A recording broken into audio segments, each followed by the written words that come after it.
it's Alan from Alpus Group. It's 9 o'clock on Friday, the 9th of June, and I'm just going to run through a few of the current deals we've got.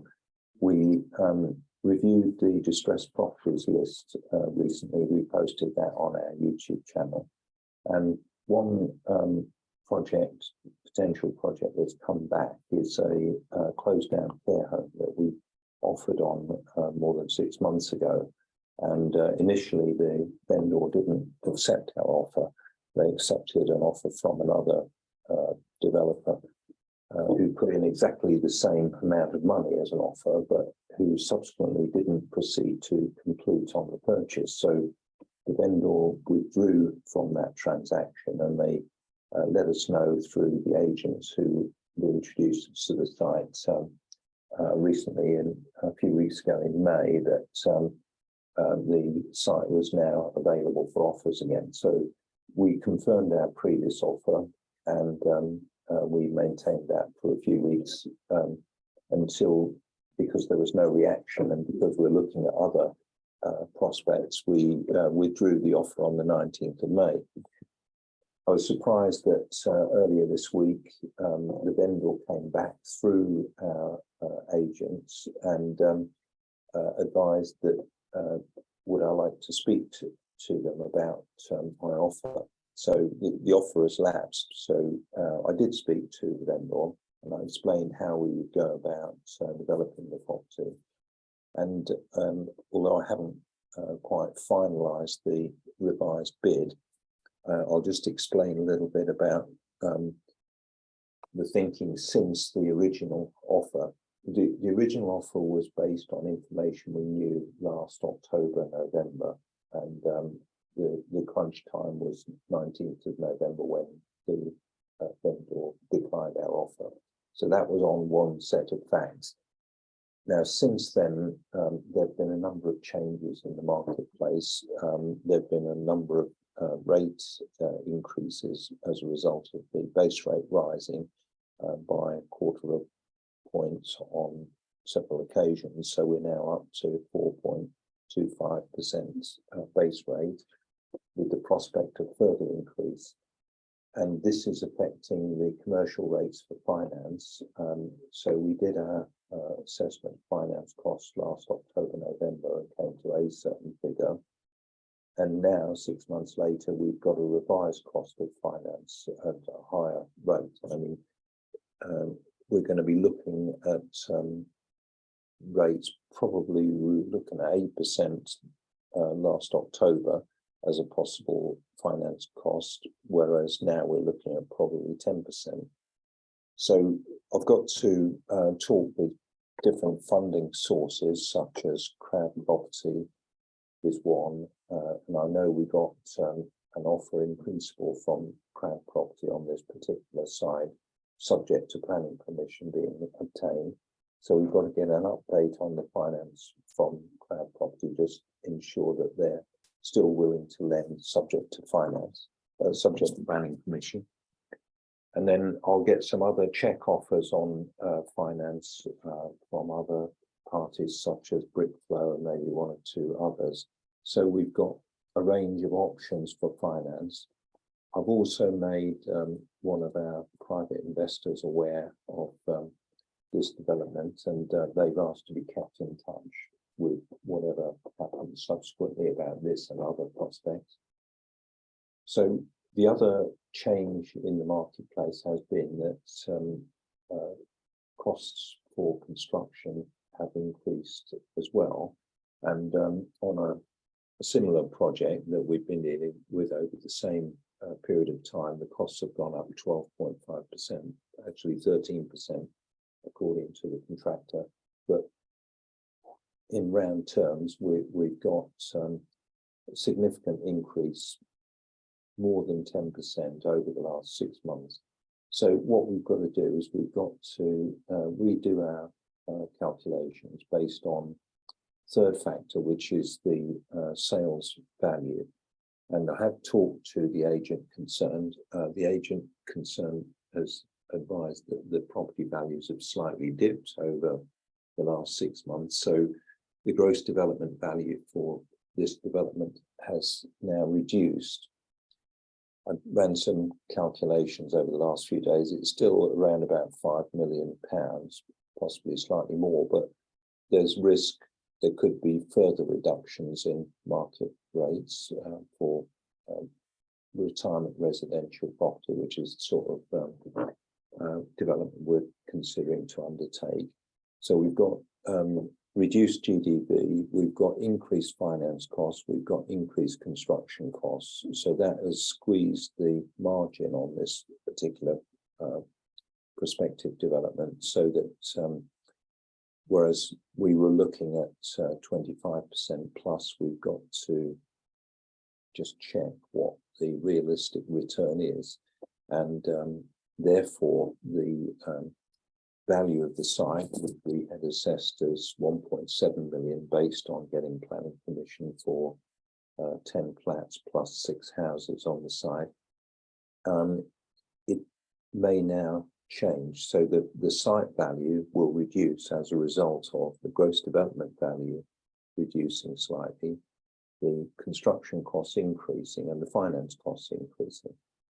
So I'll rerun the figures and we'll reassess what the site is now worth. Preliminary run through so far indicate that our offer that we made 6 months ago would need to be reduced by around £100,000 as a result of market changes during the last 6 months.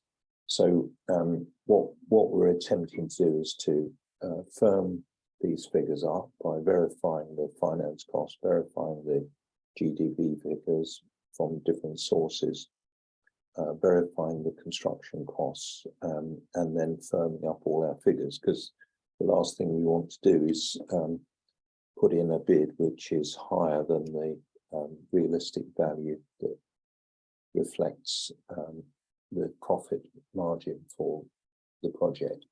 The profit is essentially the buffer. So if anything goes wrong with the project, if for some reason the construction period becomes extended, there are difficulties with getting hold of resources, the construction costs increase. Therefore, as a result of increased duration and increased construction costs, the finance costs increase, and it soon erodes into the profit margin for the project. So that's the big item on the agenda for today, is to clarify and firm up our offer for this particular project. A good site for development, but only a good site for development if it's available at the right price, not if we overpaid for the site. And as a result of the factors that I mentioned, gross development value decreased, finance cost increased, construction costs increased, and risk associated with managing all these different aspects of the development and bringing to the market a high quality retirement residential flat, 10 of them, in as quick a time period as possible once the planning permission is granted. As a result of the risks that the profit is eroded, it would be better not to undertake a project that you're going to do for no return. So my aim for today is to firm up our offer on this particular site and also investigate other sites that we've got under consideration. So that's one particular closed care home, which is a potential retirement residential site. The other aspects that we're looking at are apart hotels. So these are small hotels that are currently operating profitably, but which could be improved and made more efficient by remodeling and increasing the lettable area of the apart hotel. There may be the possibility of extension of the building, subject to planning permission, of course, and improving the profitability as a result of automation and making a more efficient business model.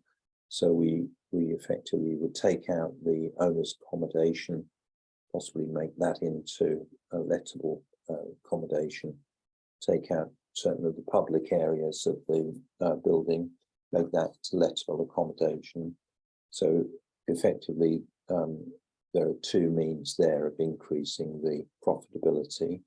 We'd also want to automate the guest experience. So we're talking about more of a serviced accommodation type model where the guest comes into the building, we automate the access to the building.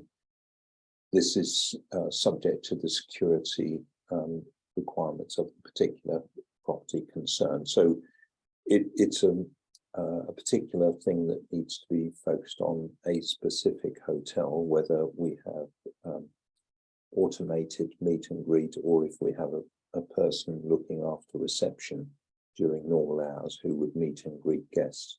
But the change to the apart hotel model is from the typical owners living in and doing all the activities of the hotel, such as organising the cleaning, the cooking for breakfast, cooking for lunch, evening meals, and so on, and making this more of a room which is available for a guest to stay in. It may well have a kitchenette in the room itself, so that the guest actually prepares their own food, or they may buy in takeaway food from elsewhere, rather than eating at the accommodation, breakfast, lunch, and evening meal, which is what the dining room and kitchen is there for. So by remodeling to a different sort of offering, different sort of product, it's a room which allows for the guests to stay, but also allows them to do their own cooking to a limited extent. It's not a full-blown kitchen, it's a kitchenette. Or they can buy in food from outside. It's possible in some circumstances we can have a catering operation which is available to guests nearby, so that people can ring up and get food from a takeaway menu from a restaurant or a fast food supplier locally. So this is the changing model from the owner living in and the owner preparing the meals. So that's another model that we're looking at, another strategy, which is apart hotels. We've also got holiday lets under consideration at the moment, and we're looking for large holiday lets buildings. They need not be holiday lets at the moment. These could be just large buildings, potentially with 8 to 10 rooms, so that when they're fully refurbished and designed, they're suitable for multi-generational holiday lets. So what we're looking for is somewhere, if it hasn't got parking itself, it needs to have parking nearby. It needs to have a large dining room suitable for 16 to 20 people to be able to sit down and eat together. Therefore, it needs to have a suitable kitchen for preparing that sort of quantity of food for a meal for a large gathering of people. It could be grandparents, parents, and grandchildren on one holiday let, or it could be a group of colleagues, friends, meeting at a particular location where they need to have the ability to relax and socialize together, also to eat together.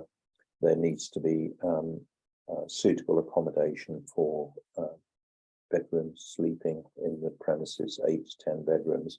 Needs to have probably 3 to 4 bathrooms, toilets, and so on, adequate for that number of rooms.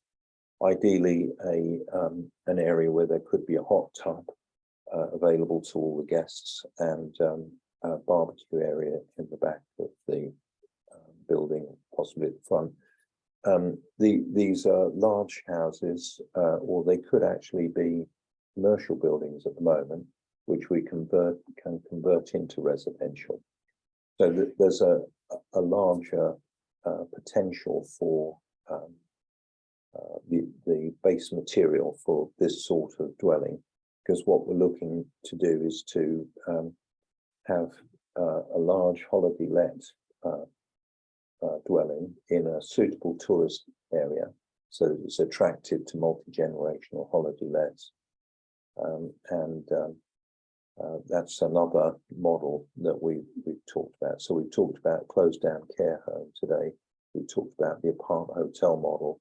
We talked about holiday lets, and we started to talk about the other aspect, which is commercial to residential conversions, where we can take an existing office building, or we can take an existing retail premises with storage above and convert these into residential accommodation. So this uses permitted development rights. It could be Class G, or it could be Class NA. So what we want is somewhere where we've got the ability to put a residential flat in the back of an existing ground floor of a retail premises, or the ability to put two flats above a retail premise under Class NA permitted development rights. So that's another type of building that we're looking to convert. And the other thing that we will look at is land for development, either with or without planning permission. We're looking at several of these at the moment in our area, Hampshire, Surrey and Sussex. Also, when you get these sort of plots come up, there may be the ability to develop the residential using permitted development for residential dwellings. So you can either put an extra story or even up to 2 stories on an existing dwelling house. If it's a 2-story dwelling house, you can put potentially another 2 stories on. This is subject to constraints that may apply to the location. So it's a little bit more complicated to envisage that. Not every house you can add 2 stories to. It depends on the location and the streetscape.